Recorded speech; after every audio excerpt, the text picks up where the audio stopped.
Assalamualaikum semua, welcome back to this channel. Bersama saya lagi, host anda Ringan. Hari tu saya ada bercakap tentang iPhone first generation. Jadi pada hari ini pula saya akan bercakap tentang iPhone second generation, iaitu iPhone 3G. Tapi sebelum tu jangan lupa tekan butang like, subscribe dan komen kat bawah selepas korang habis tengok video ni. iPhone ini mula diumumkan pada 9 Jun 2008 dan mula dijual pada 11 Jun 2008. Semasa pelancaran iPhone 3G ini, Steve Jobs memahami bahawa 56% pengguna menganggap iPhone 2G terdahulu terlalu mahal.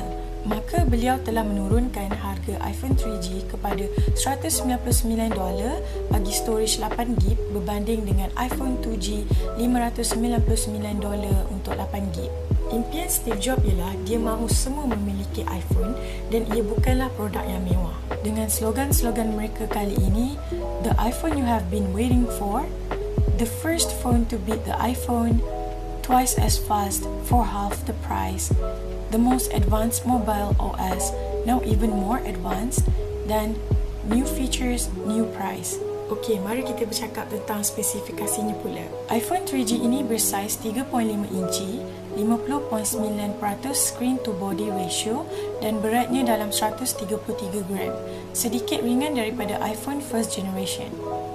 Ia mempunyai display beresolusi yang masih sama, iaitu pixel 480 x 320, 163 ppi, 3:2 aspect ratio dan 18 bit LCD. Bagi internal iPhone ini pula, ia hanya ada 8 dan 16GB sahaja dan mempunyai RAM 128MB. Bagi kamera pula, iPhone ini menggunakan 2 megapiksel bersama geotagging dan masih tiada kamera selfie dan fungsi merekod video. iPhone ini hanya mempunyai single loudspeaker 20Hz sehingga 20kHz frekuensi response dan menggunakan 3.5mm audio jack, serta masih mengekalkan butang silent di tepi. Kaca skrin pula menggunakan jenis kaca Corning Gorilla Glass dan oleophobic coating. Ia juga mempunyai CPU 412MHz ARM11 dan GPU Power VR MBX. Ia juga menyokong Wi-Fi 802.11bg dan Bluetooth 2.0 untuk headset sahaja. iPhone 3G ini menyokong operating system sehingga iOS 4.2.1. Sikit kecil daripada iPhone sebelumnya, iaitu 1150 mAh dan menggunakan bateri jenis lithium ion.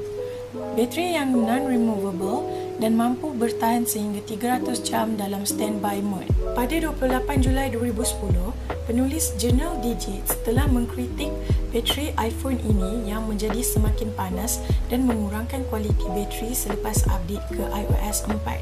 Untuk warna pula, ia hanya ada 2 pilihan warna yang Apple lancarkan, iaitu warna hitam dan putih sahaja. Untuk warna hitam terdapat storage RAM 8GB, ROM 128MB RAM serta 16GB ROM 128MB. Manakala untuk warna putih pula hanya mempunyai storage 16GB dan 128MB. Selepas pelancaran iPhone 3G ini, ia berjaya dijual sebanyak 1 juta unit pada minggu pertama. iPhone generasi kedua ini juga mempunyai features baru, iaitu aplikasi App Store, dan ini menyebabkan mula bangkitnya industri mobile gaming. Ini kerana iPhone ini yang telah membawa jaringan 3G. Okey, sampai di sini sahaja untuk video kali ini. Hope korang enjoy dan kita akan jumpa lagi pada minggu hadapan dengan video yang lain. Bye, Assalamualaikum.